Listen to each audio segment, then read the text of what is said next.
ലാഭിക്കാൻ വേണ്ടി ഈ റോഡിൽ തന്നെ നമുക്ക് ശ്രദ്ധിക്കാം. ഒരല്പം ലാഭിക്കാൻ വേണ്ടി ചില ഓട്ടോറിക്ഷയൊക്കെ റോങ് സൈഡിൽ കയറി വരുന്നതാണ്.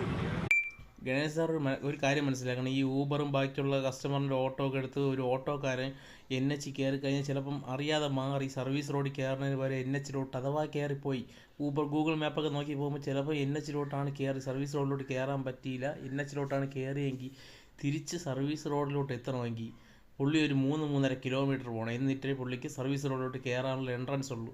അത് ഞാനിപ്പോൾ ട്രിവാൻഡ്രത്താണ് താമസിക്കുന്നത്. എനിക്ക് ട്രിവാൻഡ്രത്തിൻ്റെ കാര്യമാണ് അറിയാവുന്നത്. ട്രിവാൻഡ്രത്ത് അങ്ങനെയാണ്. NH സർവീസ് റോഡിൽ പോകണമെങ്കിൽ ഒരു 1/2 കിലോമീറ്റർ പോയാൽ കുഴപ്പമില്ല, 1 കിലോമീറ്റർ പോയെങ്കിൽ കുഴപ്പമില്ല.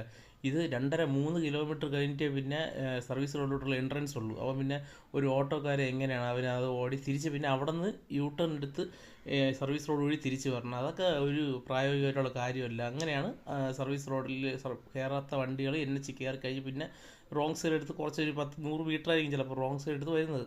അല്ലെങ്കിൽ അവർക്ക്